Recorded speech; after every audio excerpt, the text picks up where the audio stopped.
বিসমিল্লাহির রহমানির রহিম। আজ ত্রয়োদশ জাতীয় সংসদ নির্বাচনের মনোনয়নপত্র দাখিলের শেষ দিন। ইতিমধ্যে প্রায় ৩,০০০ প্রার্থী মনোনয়নপত্র সংগ্রহ করেছেন এবং আশা করা যায় যে অল্প কিছু ছাড়া সবাই আজকে মনোনয়নপত্র জমা দেবে।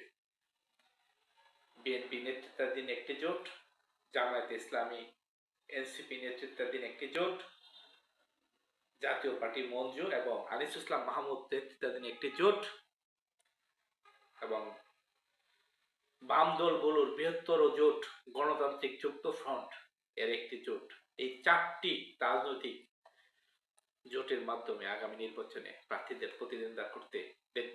পাশাপাশি জাতীয় পার্টির এককভাবে 243টি আসনে প্রার্থিতা ঘোষণা করেছে।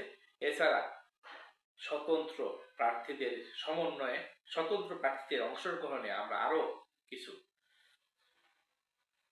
আসনে আমরা প্রার্থীদের প্রতিদ্বন্দ্বিতা দেখব। আপনারা জানেন, বিগত 3টি নির্বাচনে দেশের জনগণ ভোট কেন্দ্রে গিয়ে ভোট দেওয়ার সুযোগ পায়নি। যে কজন ভোট কেন্দ্রে যেতে পেরেছিল তারাও তাদের নিজস্ব সিদ্ধান্তে ভোট দিতে পারেনি। আওয়ামী দুঃশাসনের কবলে পড়ে আওয়ামী দুঃশাসনের যে ছোবল ছিল, সেই ছোবলে দেশের জনগণের ভোটাধিকার হারিয়ে ফেলেছিল। তাই আমরা নিশ্চিতভাবে বলতে পারি, এই বছর বাংলাদেশের সাধারণ ভোটাররা উৎসাহ উদ্দীপনা নিয়ে ভোট কেন্দ্রে যাবেন এবং নিজের সিদ্ধান্তে ভোট দিবেন। এখন দেখার পালা, এই ভোটের হাওয়া কোন জোটে বা কোন প্রার্থীদের পক্ষে যায়। বিএনপি নেতৃত্বাধীন জোট তারা আশা করছে বিপুল ভূমিধস বিজয়ের মধ্যে তারা আগামীতে শক্তিশালী সরকার গঠন করবে। জামায়াতে ইসলামী নেতৃত্বাধীন জোট তারাও প্রত্যাশা করছে তারাও বিপুল সংখ্যক আসনে জয়ের মাধ্যমে সরকার গঠন করবে।